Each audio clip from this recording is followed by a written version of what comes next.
Halo semuanya, jadi sesuai judul, kali ini gue pengen sharing tentang pengalaman gue ikut proses seleksi SIMAK UI Pascasarjana secara online di tahun 2021. Jadi seperti yang teman-teman tahu, di tahun 2021 kita kan masih ada di masa pandemi ya. Setauku, entah itu Pascasarjana atau yang sarjana, itu semuanya masih online. Oke, jadi sedikit background, gue tuh kuliah dulu D3 sebenarnya di UNS Solo, jurusan Teknik Informatika. Terus kemudian di tahun 2017 kemarin gue ambil ekstensi S1 di BINUS University. Jurusannya Sistem Informasi. Nah, di tahun 2021 kemarin tuh kayak awal tahun tuh gue baru dapat informasi tentang beasiswa Kominfo. Jadi ini tuh beasiswa dalam negeri dan luar negeri. Setelah gue lihat-lihat, gue cek yang beasiswa dalam negeri dan jurusannya apa aja yang di cover, gue ngeliat ada salah satu jurusan menarik nih di UI. Jadi gue timbang-timbang, gue lihat-lihat kurikulumnya, kok cocok dengan pekerjaan gue yang sekarang. Nah, gue jadi berpikir apakah tahun ini gue mau belajar lagi ya. Gue pengen ningkatin kapasitas diri dan tentunya juga nambah kredibilitas gitu ya dengan kuliah S2. Akhirnya setelah pertimbangan panjang, gue memutuskan untuk daftar di website penerimaan.ui.ac.id untuk mengikuti proses seleksi SIMAK.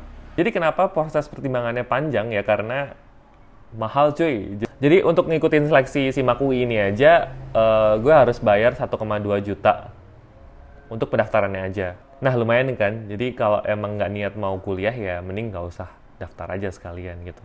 Nah singkat cerita, udah selesai daftar di penerimaan.ui.ac.id, beres semua pendaftaran, gue udah dapet kartu ujian. Gue dijadwalin ujian tuh 2 minggu setelah gue daftar itu, jadi tanggal 8, kalau nggak salah itu sekitar tanggal 23 Maret itu adalah jadwal untuk ujiannya. Jadi kurang lebih 2 minggu adalah waktu untuk gue cari tahu sebenarnya SIMAK UI ini soalnya seperti apa dan gimana cara belajarnya. Oke, setelah browsing dikit-dikit ya di googling, terus kayak tanya temen-temen yang udah pernah ikut SIMAK Pascasarjana UI, gue dapet nih kisi-kisi. Jadi soalnya tuh ada 2 tipe. Yang pertama adalah TPA, yang kedua adalah bahasa Inggris. Jadi untuk yang soal TPA, ini tuh terdiri dari 3 bagian. Jadi kayak yang pertama itu ada bahasa, yang kedua itu ada matematika dasar, yang ketiga ada logika. Nah, soal TPA-nya ini, USUD punya USUD itu secara level itu lebih tinggi daripada SIMAK UI yang biasa. Jadi, waktu itu sumpah cari contoh soal TPA-nya itu tuh beneran susah ya di internet. Adapun beberapa contoh soal yang gue dapet itu kayak cuman sampel aja, sisanya kalau mau kayak yang full harus berbayar gitu. Jadi ya akhirnya ya udah, sementara gue lupakan dulu yang TPA, gue mau fokus ke bahasa Inggris. Jadi kalau yang bahasa Inggris itu tesnya seperti IELTS atau TOEFL aja sih. Jadi emang nanti ada beberapa segmen gitu, dari ada yang vocab, terus ada yang soal cerita dan sebagainya kayak gitu. Ya teman-teman bisa searching sendiri lah untuk soal-soal IELTS dan TOEFL itu di internet banyak banget dan baik banget pembahasannya, jadi gue nggak bakal bahas di sini. Anyway, jadi ujiannya dimulai di jam 8 pagi. Jadi karena ujiannya online, itu ada beberapa hal yang mungkin teman-teman harus perhatikan. Yang pertama jelas koneksi, jadi pastikan koneksi itu lancar jaya. Meskipun ya nanti kalau di ujiannya itu teman-teman bisa, kalau emang disconnect atau apa, bisa reconnect lagi tanpa ada kendala macam-macam. Tapi ya itu bakalan waktunya bakal tetap jalan. Jadi kayak kalau teman-teman ada problem gitu pasti mengurangi waktu, dan kalau mengurangi waktu itu pasti kayak mengurangi kemampuan teman-teman untuk jawab pertanyaan. Terus yang kedua, pastikan pakai baju yang proper karena di sini teman-teman bakal diminta untuk on cam. Ya bener. Jadi nanti ujiannya itu adalah teman-teman ngerjain ujian, terus nanti kayak kameranya disuruh buka. Nah nanti ya jadi ala-ala ala-ala biar kelihatan teman-teman tuh ternyata ada yang ngawasi gitu. Jadi pastikan nanti teman-teman pakai baju proper, terus nanti teman-teman bakal diminta buat nempelin kartu ujian gitu ya di dada teman-teman, dan pastiin tuh itu kelihatan. Untuk yang tips yang ketiga adalah nggak usah mikir buat cheating. Karena apa? Selain itu mengganggu mentalitas teman-teman ya, karena kayak ya meskipun secara sistem tuh ini banyak sekali loophole-nya. Jadi kalau teman-teman itu kayak entah ada temen di samping atau ada handphone atau sambil buka WhatsApp, itu tuh nggak bakal ketahuan gitu.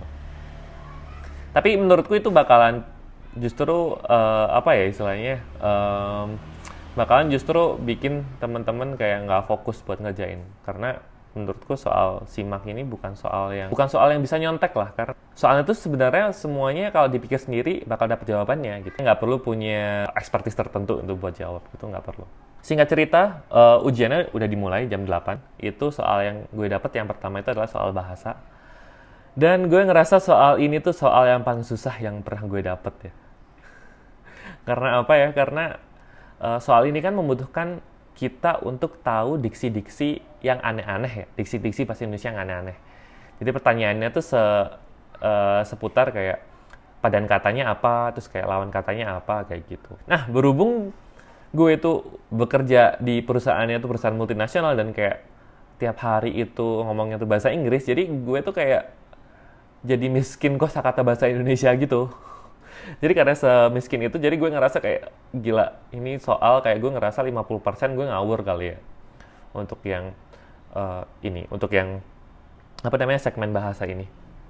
Dan tapi gue tetap jawab sih, meskipun kayak jadi kalau teman-teman tahu ya, di soal SIMAK ini tuh semuanya kalau bener plus 4, kalau salah minus 1.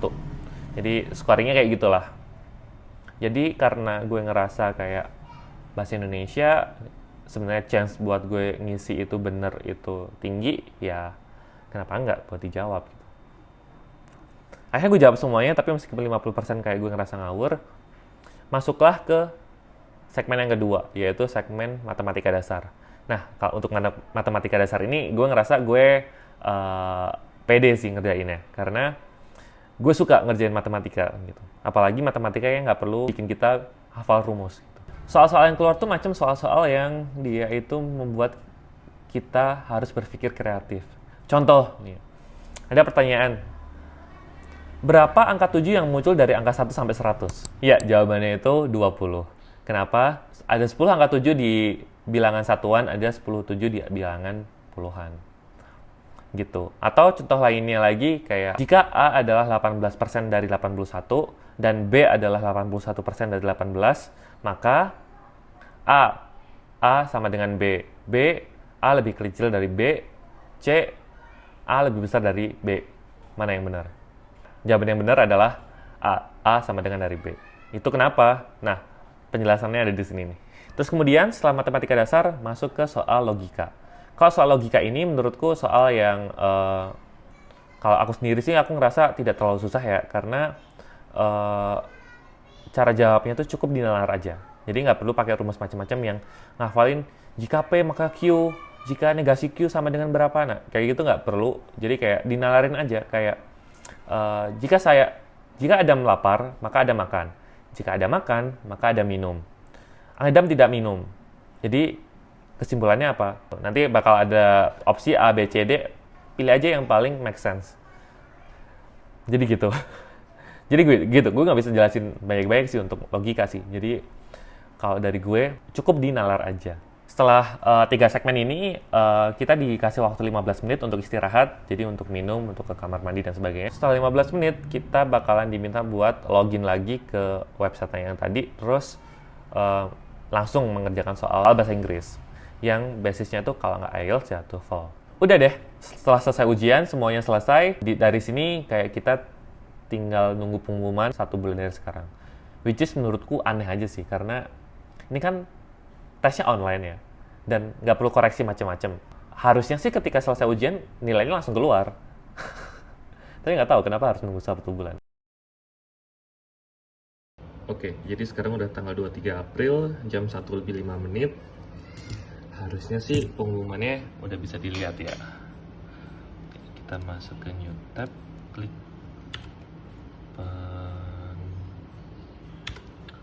penerimaan UI IC.id. Oke, kita di sini diminta login. Ini udah gue save loginnya, gue tinggal login.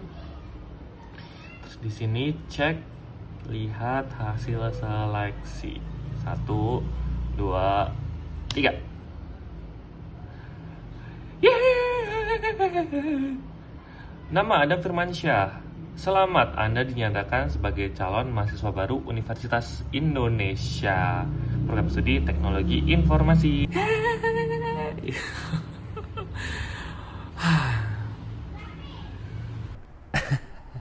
Jadi gitu teman-teman, cerita gue ikut simak Pascasarjana UI 2021 secara online. Nah, karena udah dapat LOE, gue sekarang tinggal nunggu kelanjutan proses seleksi beasiswa Kominfo. Karena apa ya? Biaya kuliah di UI itu untuk S2 tuh super duper mahal ya. Contoh aja, untuk yang prodi aku lolosin sekarang ini tuh, uang pangkalnya ada 20 juta. Terus untuk biaya per semesternya juga kurang lebih 20 juta. Jadi total untuk 3 semester masa studi itu total uang yang harus aku keluarin itu adalah 80 juta. Which is itu lumayan banget. Banget. Jadi gue mohon doa ya dari teman-teman agar dilancarkan proses seleksinya dan semoga gue bisa dapat beasiswanya. Amin.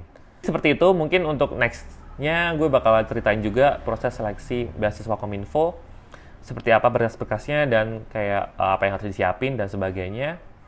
Tapi untuk video kali ini mungkin sampai di sini aja. Semoga bermanfaat dan sampai bertemu di video selanjutnya. Bye-bye.